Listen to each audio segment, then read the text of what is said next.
നിലമ്പൂർ ഉപതെരഞ്ഞെടുപ്പ് നടക്കുകയാണ്. അപ്പം സാറിനെ ഇവിടെ എല്ലാ ആൾക്കാർക്കും അറിയാം, സ്ഥാനാർത്ഥികൾക്ക് അറിയാം, എല്ലാവരും സാറിന് വേണ്ടപ്പെട്ട ആൾക്കാരാണ്. ഈ ഉപതെരഞ്ഞെടുപ്പിൽ ആര് ജയിക്കുമെന്നാണ് സാറ് മനസ്സിൽ കാണുന്നത്? നോക്കൂ, ഈ രാഷ്ട്രീയം, മതം ഇത് രണ്ടും കൈകാര്യം ചെയ്യേണ്ടത് വളരെ ശ്രദ്ധിച്ചിട്ട് വേണം. രണ്ടും വളരെ സെൻസിറ്റീവാണ്. രാഷ്ട്രീയമാണെങ്കിൽ ആ വിശ്വാസങ്ങൾക്ക് അടിമപ്പെട്ടിരിക്കുകയാണ് അതിൻ്റെ അണികൾ മുഴുവൻ. മതമാണെങ്കിൽ ആ മതത്തിലെ വിശ്വാസങ്ങൾക്ക് അടിമപ്പെട്ടിരിക്കുകയാണ്. അതിനെ ഒന്ന് പ്രിക്ക് ചെയ്ത് ഒന്ന് കുത്തി നോവിച്ചാൽ എല്ലാവർക്കും വളരെയധികം വിഷമമുണ്ടാവും. അപ്പോൾ അതുകൊണ്ട് ഈ രാഷ്ട്രീയത്തെക്കുറിച്ചുള്ള ചോദ്യം എന്ന് പറയുന്നത് ഉത്തരം പറയാൻ ഞാൻ തയ്യാറാണ്, സന്നദ്ധനാണ്. എങ്കിൽ പോലും എൻ്റെ പശ്ചാത്തലം കൂടി ഒന്ന് പറയാം. അപ്പോൾ ദയവായി എൻ്റെ വ്യൂവേഴ്സ് മനസ്സിലാക്കുക, എനിക്ക് രാഷ്ട്രീയമില്ല. എനിക്ക് വോട്ട് ചെയ്യുന്നിടത്ത് മാത്രം എൻ്റെ രാഷ്ട്രീയം അവസാനിക്കും. അപ്പോൾ 1995 എൻ്റെ ഭാര്യ നിർമ്മല മലയത്ത് നിലമ്പൂർ പഞ്ചായത്തിൽ ഞങ്ങളുടെ വാർഡിൽ മത്സരിച്ചിരുന്നു സ്വതന്ത്ര സ്ഥാനാർത്ഥിയായിട്ട്. അന്ന് ഇടതുപക്ഷം പിന്തുണ നൽകി. അല്ലെങ്കിൽ ഇടതുപക്ഷത്തിൻ്റെ പിന്തുണ ഉള്ളത് കൊണ്ടാണ്, അവർ ആവശ്യപ്പെട്ടത് കൊണ്ടാണ് ഞങ്ങൾ മത്സരിച്ചത് ആര്യാർദ്ധ മോഹൻമാരുടെ വാർഡിൽ നിന്നാണ് കേട്ടോ. അതുവരെ ആ ചരിത്രത്തിൽ അതുവരെയും കോൺഗ്രസ് മാത്രം, UDF മാത്രം ഭരിച്ചിട്ടുള്ള ഈ നിലമ്പൂർ പഞ്ചായത്ത് ആദ്യമായി ഇടതുപക്ഷത്തിന് വാങ്ങിക്കൊടുത്തത് എൻ്റെ ഭാര്യയിലൂടെയാണ്. അതിനുശേഷം ഇപ്പോഴാണ് 95-2000 കഴിഞ്ഞ് 20 കൊല്ലങ്ങൾക്ക് ശേഷമാണ്, 21 കൊല്ലങ്ങൾക്ക് ശേഷമാണ് ഈ ചെയർമാൻ ഇടതുപക്ഷത്തിനുണ്ടാവുന്നത്. അപ്പോൾ ഞങ്ങളുടെ കാഴ്ചപ്പാട് ഇടതുപക്ഷ ചായ്വാണ്. പക്ഷേ ഇടതുപക്ഷ ചായ്വ് നമുക്കുണ്ടെങ്കിലും ചായ്വേ ഉള്ളൂ. അപ്പോൾ നേരത്തെ പറഞ്ഞ പോലെ നമ്മൾ മാജിക്കിനെ കുറിച്ച് പറഞ്ഞപ്പോൾ എന്ത് കണ്ടാലും, വിമർശനം കണ്ടാൽ അത് വിമർശിക്കും, തെറ്റുകൾ കണ്ടാൽ ചൂണ്ടിക്കാണിക്കും. അത് എല്ലാവർക്കും ഇഷ്ടമല്ല. അങ്ങനെ ഉള്ള ഒരു സന്ദർഭം അവരുമായിട്ടും ഉണ്ടായി. ഏതായാലും ശരി, ആ കാലഘട്ടം കഴിഞ്ഞു. ഇപ്പോൾ നമുക്ക് പ്രത്യേകിച്ചൊന്നുമില്ല, എല്ലാവരെയും ശ്രദ്ധിക്കുന്നുണ്ട്. നിലമ്പൂരിൻ്റെ ഈ ഒരു തെരഞ്ഞെടുപ്പ് എന്ന് പറഞ്ഞത് ഉണ്ടാക്കി തീർത്തതാണ്. ഒരു തെരഞ്ഞെടുപ്പിന് എത്ര കോടി രൂപ ഇവിടെ ചെലവഴിക്കുന്നുണ്ട്? ഇതൊക്കെ നമ്മൾ കൊടുക്കുന്ന ടാക്സിൻ്റെ ബേസിൽ നിന്നല്ലേ പോകുന്നത്. ജനങ്ങൾ തിരഞ്ഞെടുത്തിട്ടുള്ള ഒരു പ്രതിനിധിയെ തിരിച്ചു വിളിക്കാനുള്ളതായ അവകാശവും ജനങ്ങൾക്കുണ്ടാവണം. അങ്ങനെ വരുമ്പോൾ ഇവരൊക്കെ ഒന്ന് അല്പം ശ്രദ്ധിക്കും, തിരിച്ചു വിളിക്കുമല്ലോ എന്നുള്ളത്. അപ്പോൾ ഇദ്ദേഹം നമ്മുടെ സുഹൃത്ത് PV അൻവർ, അദ്ദേഹത്തിൻ്റേതായ ചില കാര്യങ്ങളൊക്കെ എന്തോ അറിഞ്ഞുകൂടാ, ഇങ്ങനെ ഒരു സംഭവം ഉണ്ടായി അദ്ദേഹം രാജിവെച്ച് വരുന്നു. ഒരു കൊല്ലത്തേക്ക് വേണ്ടിയിട്ടാണ് ഈ പറയുന്ന ഇത്രയും കോടികൾ ഇവിടെ ചെലവഴിക്കുന്നത്. ഒരു കൊല്ലം കഴിഞ്ഞാൽ ഒരു സ്ഥാനാർത്ഥി ഇതേപോലെ കോടികൾ അവരും ചെലവഴിക്കണം, ഗവൺമെൻറ്റിൻ്റെ മെഷീനറിയും ഇത് ചെലവഴിക്കണം. അപ്പോൾ എന്തിനു വേണ്ടിയാണ് ഈ നാടകം എന്നുള്ളൊരു ചോദ്യം ഒരു ഇൻഡിപെൻഡൻ്റായി ഞാൻ എല്ലാവരോടും ചോദിക്കാറുണ്ട്. അതൊന്ന്. പിന്നെ ഇവിടെ വികസനം, നിലമ്പൂരിൻ്റെ വികസനമാണ് ഇവരൊക്കെ പറഞ്ഞു നടക്കുന്നത്. നിലമ്പൂർ 10-35 കൊല്ലം ആര്യാട മുഹമ്മദിൻ്റെ കയ്യിലായിരുന്നു. അദ്ദേഹത്തിൻ്റെ ഈ കാലഘട്ടത്തിൽ ഇവിടെ കാര്യമായിട്ട് ഉള്ള വികസനമൊന്നും അന്നും നടന്നിട്ടില്ല, പിന്നെയും നടന്നിട്ടില്ല. ഞങ്ങളുടെ ഒരു ബൈപ്പാസ് നിങ്ങൾക്ക് നോക്കിയാൽ അറിയാം, 40 കൊല്ലത്തെ പഴക്കമുണ്ടതിന്. അവിടെ ആ ബൈപ്പാസിൻ്റെ ഇരകളെന്ന് പറയുന്നത് സ്ഥലം അക്വയർ ചെയ്ത് കഴിഞ്ഞു. സ്ഥലം അക്വയർ ചെയ്ത് കഴിഞ്ഞിട്ട് അവർക്ക് കാശ് കിട്ടിയിട്ടില്ല. അവർക്ക് ആ സ്ഥലം വിൽക്കാൻ വയ്യ, ആ വീടൊന്ന് റിപ്പയർ ചെയ്യാൻ വയ്യ. അവിടെ ബാങ്കിലൊന്ന് ലോൺ എടുത്തതിന് ശേഷം അവരുടെ കുട്ടികളെ കല്യാണത്തിനോ വിദ്യാഭ്യാസ ആവശ്യങ്ങൾക്കോ ഉപയോഗിക്കാൻ വയ്യ. അങ്ങനെ ഒരു പ്രത്യേക അപകടകരമായ ത്രിശങ്കു സ്വർഗത്തിൽ അവർ അകപ്പെട്ട് കിടക്കുന്നു. അവരുടെയൊക്കെ വേദന എത്ര പ്രാവശ്യം ആരോടൊക്കെ പറഞ്ഞിട്ടുണ്ട്, ഒരാളും അതൊന്നും പരിഗണിച്ചിട്ടില്ല. എല്ലാ ബഡ്ജറ്റിലും നിലമ്പൂർ ബൈപ്പാസിന് വേണ്ടി സംഖ്യ UDF ആയാലും LDF ആയാലും മാറ്റിവെക്കും. പക്ഷേ ഫലത്തിലൊന്നും സംഭവിച്ചിട്ടില്ല എന്നുള്ള ചുരുക്കം. അതുകൊണ്ട് ഇവരിപ്പോൾ ഇവിടെ നടന്നുകൊണ്ടിരിക്കുന്നത് ചെറിയ ചെറിയ കാര്യങ്ങളെക്കുറിച്ച്, പെൻഷൻ കൊടുത്തത്, ക്ഷേമ പെൻഷൻ കൊടുത്തത് അത് കൈക്കൂലിയാണ്, അല്ലെങ്കിൽ അത് ഈ സമയത്ത് കൊടുത്തു, അത്തരത്തിലെ ബാലിശമായിട്ടുള്ള കാര്യങ്ങളെക്കുറിച്ചാണ് ഇവരൊക്കെ ചർച്ച ചെയ്യുന്നത്. അതൊക്കെ മാറ്റിയിട്ട് നിലമ്പൂരിൻ്റെ വികസനത്തെക്കുറിച്ച് ഇവരാരൊന്നും പറയുന്നില്ല. ഇവർ ആർക്കൊന്നും പറയാനില്ല. അതാണ് നമ്മൾ തുടക്കത്തിൽ പറഞ്ഞത്, 45 വർഷം മുമ്പുള്ള നിലമ്പൂരാണിപ്പോൾ. പിന്നെ ചെറിയ ചെറിയ ചില ഓഫീസുകൾ, ഒരു ചെറിയ മിനി സിവിൽ സ്റ്റേഷൻ ഒക്കെ വന്നു എന്നുള്ളത്, അതൊന്നും ഇപ്പോൾ ഇവരാരും ഇല്ലെങ്കിലും ഉദ്യോഗസ്ഥ ഭരണമാണെങ്കിലും പ്രസിഡന്റ് റൂളാണെങ്കിലും വരും. അതൊക്കെ അതിനല്ല, നമ്മൾ ഒരു ഭാവന വേണം, കാഴ്ചപ്പാട് വേണം. ആ കാഴ്ചപ്പാട് ഇവർക്കുണ്ടെങ്കിൽ തന്നെയും അത് പ്രായോഗികമാക്കാൻ ഇവർക്ക് സാധിച്ചിട്ടില്ല. കേരളത്തിൻ്റെ ബാധ്യത എത്രയപ്പോൾ എത്ര ഇരട്ടി വർദ്ധിച്ചു? എന്താണ് ഇവിടെ നടന്നിട്ടുള്ളത്? ഇതൊക്കെ ചോദിക്കുമ്പോൾ സ്വാഭാവികമായും രാഷ്ട്രീയക്കാർക്ക് ഇഷ്ടപ്പെടില്ല. അപ്പോൾ ഇപ്പോഴത്തെ ഈ സാഹചര്യത്തിൽ നിങ്ങൾ ആര് ജയിക്കുമെന്ന് ചോദിച്ചാൽ ശരിക്കും പറഞ്ഞാൽ ഇവിടെ ജയിക്കാനുള്ള സാധ്യത കാണുന്നത് ആര്യാടൻ ഷൗക്കത്തിനാണ്. ഞാനിപ്പം സൂചിപ്പിച്ചല്ലോ ആര്യാടൻ ഷൗക്കത്ത് ജയിക്കാൻ സാധ്യതയുണ്ടെന്ന് സാറ് ഒരു ഇത് പറഞ്ഞു. തീർത്തുമായിട്ട് പറഞ്ഞിട്ടില്ല. അതിനെങ്ങനെയാണ് സാർ ആ രീതിയിൽ കാണുന്നത്? എന്ത് കാൽക്കുലേഷനാണ് അത് എങ്ങനെയാ ചോദിച്ചാൽ ഇവിടെ ഇടതുപക്ഷത്തിൻ്റെ വോട്ടുകൾ എത്രയുണ്ട്? അവരുടെ സ്വന്തം വോട്ടുകൾ, കാഡർ വോട്ടുകൾ, പിന്നെ ബാക്കിയുള്ളതൊക്കെ നിഷ്പക്ഷമതികളുടെ വോട്ടുകൾ അങ്ങോട്ടും ഇങ്ങോട്ടും തീരും. അതൊരു 5% ഒക്കെയാണെന്നാണ് പറയുന്നത്.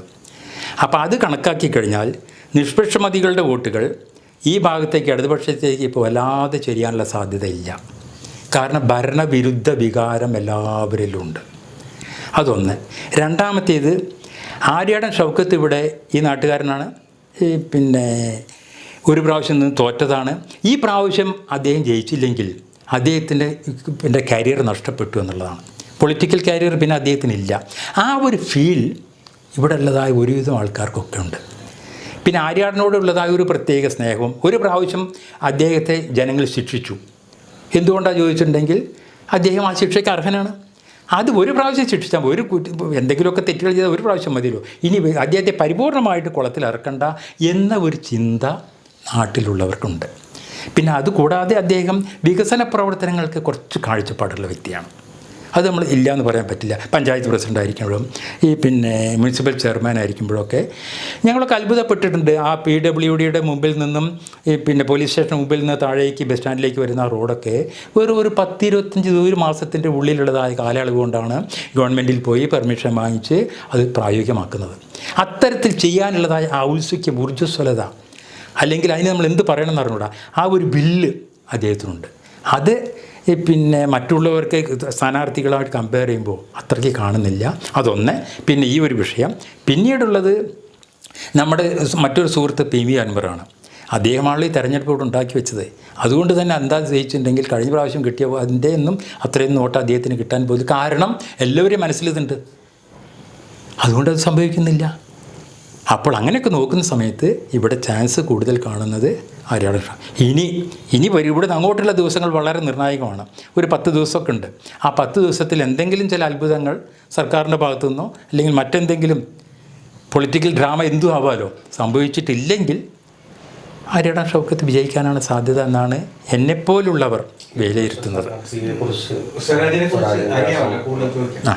സുരാജിനെ കുറിച്ച് ചെറുപ്പം മുതലേ അറിയാം. സുരാജിൻ്റെ ചില പ്രത്യേകതകൾ എന്തൊക്കെയാണ് സാറിന് നോക്കി കാണുന്നത്? സുരാജ് വളരെ സൗമ്യനാണ്. സ്വരാജ് ശരിക്കും ഒരു ബുദ്ധിജീവിയാണ്. അല്ലാതെ സ്വരാജിന് ഈ പറഞ്ഞ ഇത്ര ഇനീഷ്യേറ്റീവായിട്ട് ഇറങ്ങാനുള്ളതായ ഒരു കാലിബറില്ല. ആ ബുദ്ധിജീവി തലത്തിൽ സ്വരാജിനെ വെല്ലാൻ ഇപ്പോൾ ഇവർക്കാർക്കും കഴിയില്ല. അറിവിൻ്റെ കാര്യത്തിലും അതെ. അപ്പോൾ അതല്ല ഇവിടെ ജനങ്ങൾ നോക്കുന്നത് ഈ നമ്മൾ പിന്നെ ബുദ്ധിജീവിയാണോ അല്ലേ എന്നല്ല, അവരുടെ കാര്യങ്ങൾ എങ്ങനെ നേടിയെടുക്കാൻ സാധിക്കും. അപ്പോഴാണ് നമ്മൾ വേറൊന്നും കൂടി കാണുന്നത്. ആര്യാടൻ മുഹമ്മദ് ഉണ്ടാക്കി വെച്ചിട്ടുള്ളതായ ഒരു പിൻബലം എന്ന് പറയുന്നത് അവരുടെ വീട്ടിലേക്ക് ആർക്കും എപ്പോഴും കയറി ചെല്ലാം. അത് മറ്റൊരാളുടെ അൻവറിൻ്റെ ആയാലും ശരി, ഇനിയിപ്പോൾ സ്വരാജ് ആയാലും ആരായാലും ഉണ്ടാവില്ല. അത് വളരെ ഒരു പോസിറ്റീവായിട്ടുള്ളതായ ഒരു വശമാണ്. അപ്പോൾ അതുകൊണ്ട് സ്വരാജ് ഓക്കെയാണ്, നല്ല മനുഷ്യനാണ്, ജെൻറ്റിൽമാനാണ്, വളരെ ഞാൻ പറഞ്ഞില്ല നേരത്തെ പറഞ്ഞ പോലെ സൗമ്യനാണ്, എല്ലാം കൊണ്ട് നല്ലവനാണ്. പക്ഷേ ഇലക്ഷനിലേക്ക് ഇതൊന്നുമല്ല ഒരു മാനദണ്ഡമായിട്ട് എടുക്കുന്നത്. അൻവറിനെ കുറിച്ച് ഒന്ന് പ്രതിപാദിക്കാം. അൻവറിനെ കുറിച്ച് പറയുമ്പോൾ അൻവർ ഒരു റെബലാണ്. അത് എനിക്കിഷ്ടമാണ്. കാരണം ഞാനും ഒരു റെബൽ ആറ്റിറ്റ്യൂഡും മെൻറ്റാലിറ്റി ഉള്ള ആളാണ്. അൻവർ ഇവിടെ തുടക്കത്തിൽ രാജിവെക്കുന്നതിന് മുൻപ് പിണറായിക്കെതിരെ നടത്തിയ മീറ്റിങ്ങൊക്കെ ഞങ്ങളൊക്കെ കാത്തിരുന്നു കൊണ്ട് ആകാംക്ഷയോടുകൂടി, നമ്മൾ പറഞ്ഞില്ല അടുത്ത എപ്പിസോഡ് എങ്ങനെയാണ് വരിക എന്നറിയാനുള്ള ആ ആകാംക്ഷയോട് കൂടി TV മുമ്പിൽ നിന്ന് കണ്ടവരാണ്. അപ്പോൾ അത് കഴിഞ്ഞതിന് ശേഷം ഞാൻ അൻവറിനെ വിളിച്ച് പറഞ്ഞു, എനിക്ക് നിങ്ങളെ അടുത്ത് വന്നത് കെട്ടിപ്പിടിച്ചൊരു ഉമ്മ തരണമെന്നുണ്ട്. അത്രമാത്രം ആ റബൽ കാഴ്ചപ്പാടും പ്രവൃത്തിയും എല്ലാം ഉണ്ടായിരുന്നു എന്നുള്ളതാണ്. അത് കഴിഞ്ഞിട്ട് പിന്നീട് അദ്ദേഹത്തിൻ്റെ ചില പ്രവൃത്തികൾ, ഈ കളം മാറി ചവിട്ടുക, സന്ദർഭത്തിനനുസരിച്ചല്ല സംസാരിക്കുന്നത്, ചില കാര്യങ്ങളൊക്കെ വരുമ്പോൾ മൊത്തത്തിൽ അങ്ങോട്ട് താഴേക്ക് പോയി എന്നാണ് ഞങ്ങൾ വിലയിരുത്തുന്നത്. ആൾ ഓക്കെയാണ്, പക്ഷേ ഇതുപോലുള്ളതായ പിന്നെ അദ്ദേഹത്തിൻ്റെ കച്ചവടവും ഇതൊക്കെ അദ്ദേഹത്തിന് പ്രധാനപ്പെട്ടൊരു വിഷയമാണ്. ഈ ഞാൻ ഒരു ഇത് ഞാൻ ഒരു ചരിത്രം കൂടെ ഞാൻ ചോദിക്കുകയാണ്. അരുവക്കോട് എന്ന് പറയുന്ന സ്ഥലമുണ്ടല്ലോ, കുമാരക്കോളനി, നമ്മുടെ അരുവക്കോട് പഴയ കാലത്ത് റെഡ് സ്ട്രീറ്റ് എന്ന് അറിയപ്പെട്ടുകൊണ്ട് ഇപ്പൊ അതിന്റെ അവിടുത്തെ വികസനങ്ങളും അവിടെ ഉയർച്ചയും ഇപ്പൊ 90-കൾ കാലഘട്ടത്തിലാണ് ഈ പറയുന്ന ഈ ഒരു നാമം ഉണ്ടായത്. ചിലപ്പോൾ അത് അവർക്ക് ആ നാട്ടുകാർക്ക് അത് ഉൾക്കൊള്ളാൻ പറ്റിയെന്ന് വരില്ല. അപ്പൊ അതിന്റെ ഒരു ചരിത്രം ഇത്രയും കാലം നിലമ്പൂരിനെ അറിയാവുന്ന ഒരു ആളാണ് സാറിന് അത് പറയാൻ പറ്റുമെന്ന് ഞങ്ങൾ വിശ്വസിക്കുന്നു. അത് പിന്നെ നിങ്ങൾ പറഞ്ഞത് ശരിയാണ്. ഈ 80-കൾ 90-കളൊന്നല്ല, അതിന് മുൻപാണത്. അത് ഇവിടെ ഉള്ളതായ ഈ ആ കമ്മ്യൂണിറ്റിയിൽപ്പെട്ട കുമ്പാര കമ്മ്യൂണിറ്റിയിൽപ്പെട്ടവർ ആന്ധ്രയിൽ നിന്ന് വന്നിട്ടുള്ള കുടിയേറ്റക്കാരാണ്. അവരിവിടെ വന്നു, അവർ മൺപാത്ര നിർമ്മാണവുമായി ബന്ധപ്പെട്ടു. ഈ മൺപാത്രങ്ങൾ വേണ്ട രീതിയിൽ ചെലവഴിക്കാൻ കഴിഞ്ഞില്ല, അവർ പട്ടിണിയിലായി. അങ്ങനെ വന്നപ്പോൾ അവരുടെ ശരീരം വിൽക്കാൻ നിർബന്ധിതരായി. ഇത് ഞാൻ മനസ്സിലാക്കുന്നത് ഈ 70-കളിലൊക്കെ പിന്നെ തെക്കൻ ഭാഗങ്ങളിൽ നിന്ന്, കോട്ടയത്ത് നിന്ന് പ്രത്യേകിച്ചും, ഇവരെ ഇൻ്റർവ്യൂ ചെയ്യാൻ വേണ്ടി മാധ്യമപ്രവർത്തകർ വരും. സ്വാഭാവികമായിട്ടും നമ്മളെടുത്ത് വരും. നമ്മളെ കൂടി സഹായത്തോടു കൂടി പോലീസ് സ്റ്റേഷനിൽ പറഞ്ഞതിന് ശേഷമാണ് ഞങ്ങളവർ ഇൻ്റർവ്യൂവിന് കൊണ്ടുപോകുക. അപ്പോഴാണ് അവരുടെ കഥകൾ നമ്മൾ കേൾക്കുന്നത്. അപ്പോൾ നമുക്ക് അവർ ഒരിക്കലും കുറ്റം പറയാൻ പറ്റില്ല. ഒരു ടൺ വയറിന് വേണ്ടിയിട്ടും കുടുംബം പുലർത്താൻ വേണ്ടിയിട്ടും മറ്റ് തൊഴിലൊന്നും ഇല്ലാതെ വന്നതുകൊണ്ടും ആണ് അവരങ്ങനെ പോയിട്ടുള്ളത്. അതിന് മാറ്റം വന്നു. ഇപ്പോൾ വിദ്യാഭ്യാസം പരന്നു, എല്ലായിടത്തും വിദ്യാഭ്യാസം, എല്ലാവർക്കും അവരിൽ പലരും ഗൾഫിലാണ്. ഡോക്ടർമാരുണ്ട്, എൻജിനീയർമാരുണ്ട്, നേഴ്സുമാരുണ്ട്. അങ്ങനെ അവർ വന്നു. അപ്പോൾ അതിന് പിന്നിൽ പ്രവർത്തിച്ചിട്ടുള്ളത് സാമൂഹ്യ പ്രതിബദ്ധതയുള്ളതായ ചില പോലീസ് ഉദ്യോഗസ്ഥരും ചില മാധ്യമപ്രവർത്തകരുമാണ്. അതിൽ പേര് പറയാതിരിക്കാൻ പറ്റില്ല. ഒരു VP രാധാകൃഷ്ണൻ എന്ന് പറയുന്ന ഒരു സബ് ഇൻസ്പെക്ടർ ഉണ്ടായിരുന്നു.